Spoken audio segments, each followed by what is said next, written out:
Alhamdulillah dalam 2 minggu terakhir ini, seiring dengan perkembangan teknologi informasi, telah beredar viral manuskrip yang menjelaskan tentang sebuah karya atau kitab yang menjadi bacaan penting di pesantren di lingkungan Nahdlatul Ulama. Dan itu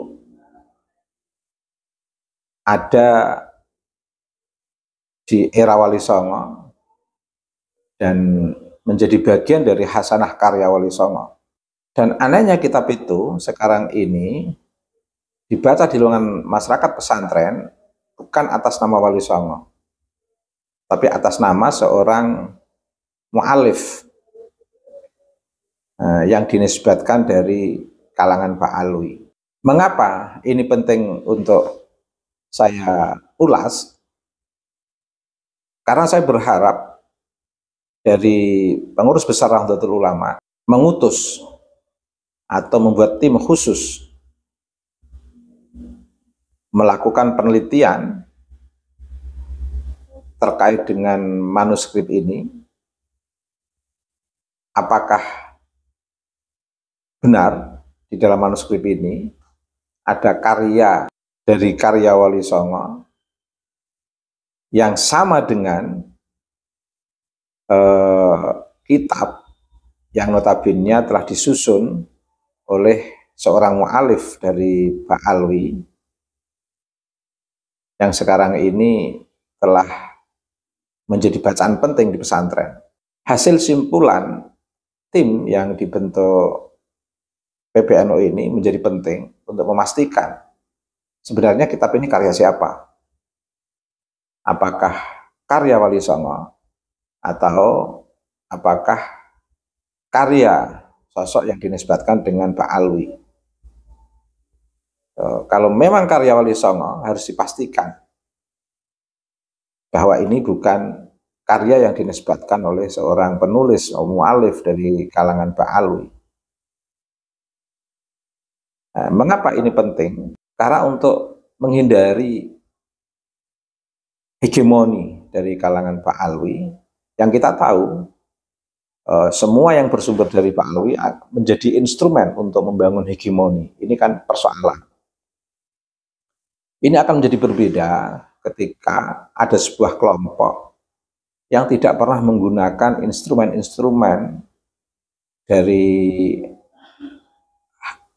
karya mereka atau instrumen-instrumen dari jasa mereka untuk mengungkit-ungkit atau untuk dijadikan sebagai instrumen menghegemoni atau menciptakan relasi kuasa yang tidak seimbang melalui ilmu pengetahuan. Sebab ini harus clear. Kita tahu bahwa Pak Alwi akhir-akhir ini melalui para pendakwah-pendakwah yang beredar luas di sosial media, mereka selalu menggunakan media atau instrumen apapun yang menguntungkan klan ini, kemudian untuk merendahkan masyarakat pribumi. Sehingga seolah-olah apa yang menjadi jasa mereka itu menjadi alat untuk mengungkit-ungkit, alat untuk merendahkan masyarakat pribumi, sekaligus sebagai alat untuk mengunggulkan mereka, bukan sebagai sebuah hasanah yang bermanfaat, yang sekiranya bisa dikembangkan lebih luas oleh masyarakat untuk pengembangan peradaban, untuk izin Islam wal Muslimin, tetapi lebih digunakan untuk mengglorifikasi leluhur mereka, lebih digunakan untuk menakut-nakuti masyarakat pribumi dengan istilah kualat, tidak mendapatkan syafaat dan lain sebagainya. Sehingga dengan kejelasan karya ini apakah benar karya Pak Alwi atau tidak, ini akan clear. Setidaknya kita bersyukur seorang alim, alamah dari kalangan ulama kita, yaitu Profesor Dr. Said Aqil Siraj, yang memastikan bahwa sumber-sumber utama khasanah ilmu-ilmu keislaman bukan dari Yaman, lebih khususnya bukan dari Pak Alwi. Nah, ini sekaligus mengkanter pandangan seorang ulama yang turut meramaikan glorifikasi Pak Alwi, seolah-olah tanpa Pak Alwi kita tidak tahu apa-apa, seolah-olah kiai ini ingin mensukseskan glorifikasi kalangan Pak Alwi.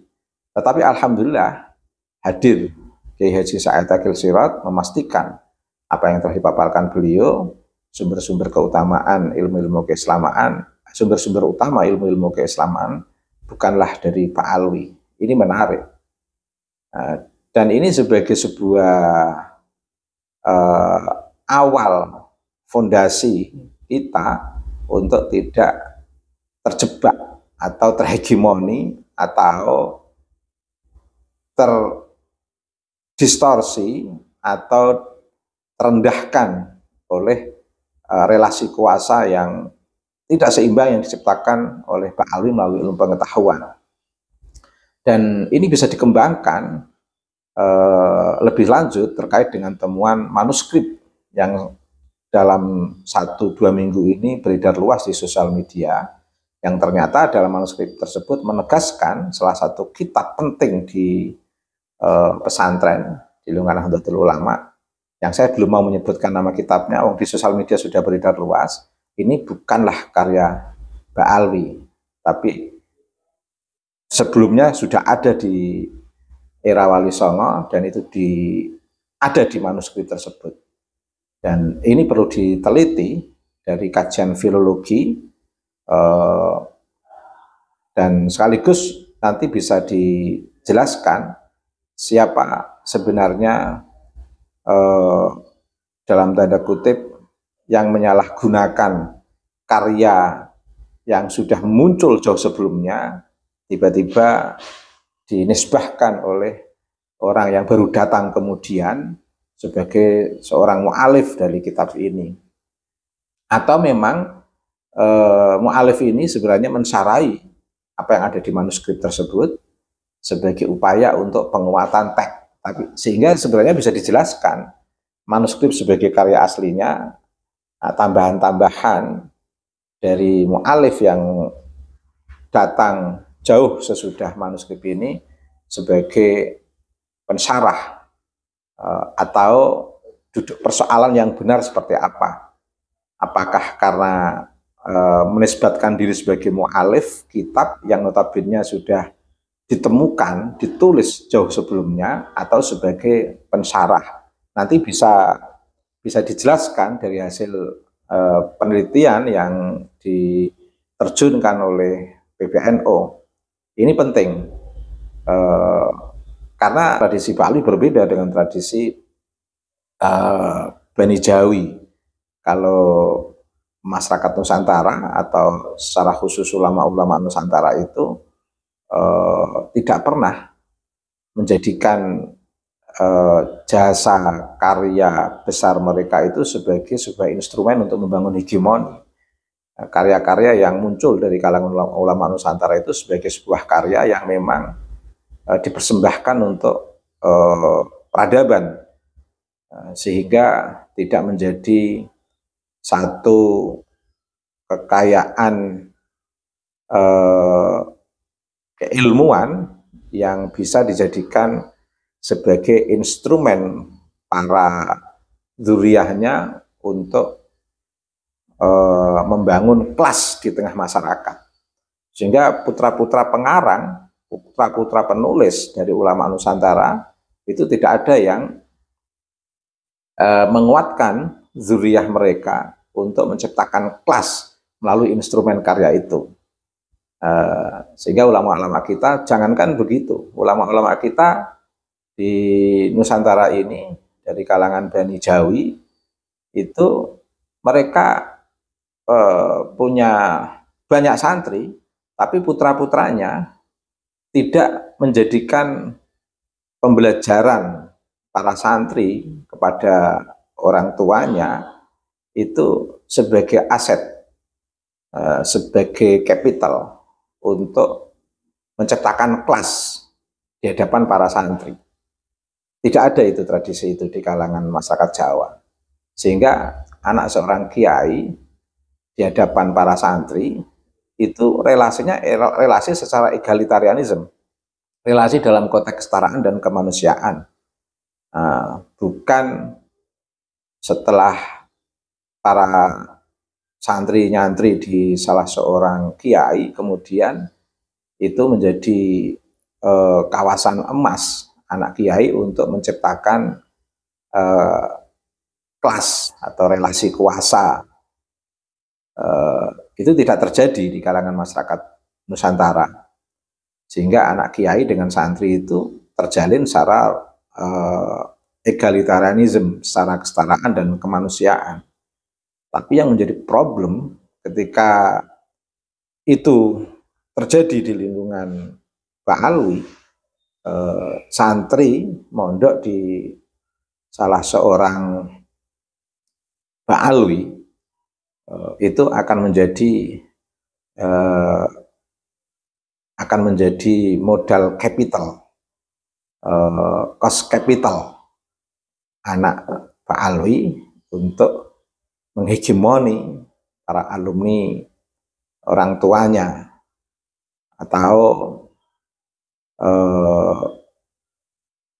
untuk menciptakan kelas. Ini bedanya antara pembelajaran di lingkungan Pak Alwi dengan di lingkungan masyarakat Nusantara. Karenanya karya yang dinisbahkan oleh ulama Pak Alwi yang notabene sudah ada jauh sebelumnya dan itu ditemukan dalam data manuskrip, itu harus segera diteliti dan bagaimana duduk yang sesungguhnya, sehingga karya ini tidak menjadi instrumen untuk menciptakan kelas kuasa klan Ba'alwi atas pembaca atau atas santri yang membaca kitab ini. Ini penting saya kira. Bukan sesuatu yang sangat sederhana, tapi sesuatu yang sangat penting. Sehingga tidak ada lagi instrumen yang bisa digunakan oleh siapapun yang ingin menciptakan hegemoni atau kelas kuasa atas nama kelompok tertentu, atas nama keluarga tertentu. Tapi biarlah ilmu pengetahuan itu berkembang secara beradab untuk kemanusiaan, keadilan, dan kesetaraan, sehingga tidak ada karya manapun yang akhirnya menjadi instrumen glorifikasi para leluhur kelompok-kelompok tertentu, karena itu bukan sifat tradisi masyarakat Jawa. Masyarakat Jawa leluhurnya berkarya dan karya itu milik umat untuk peradaban. Tapi kalau Pak Alwi leluhurnya punya karya itu bisa menjadi alat atau instrumen untuk mengglorifikasi, menghegemoni, dan menciptakan kelas. Ini problem. Kalau tidak ada pengalaman langkah-langkah hegemonik, tidak ada pengalaman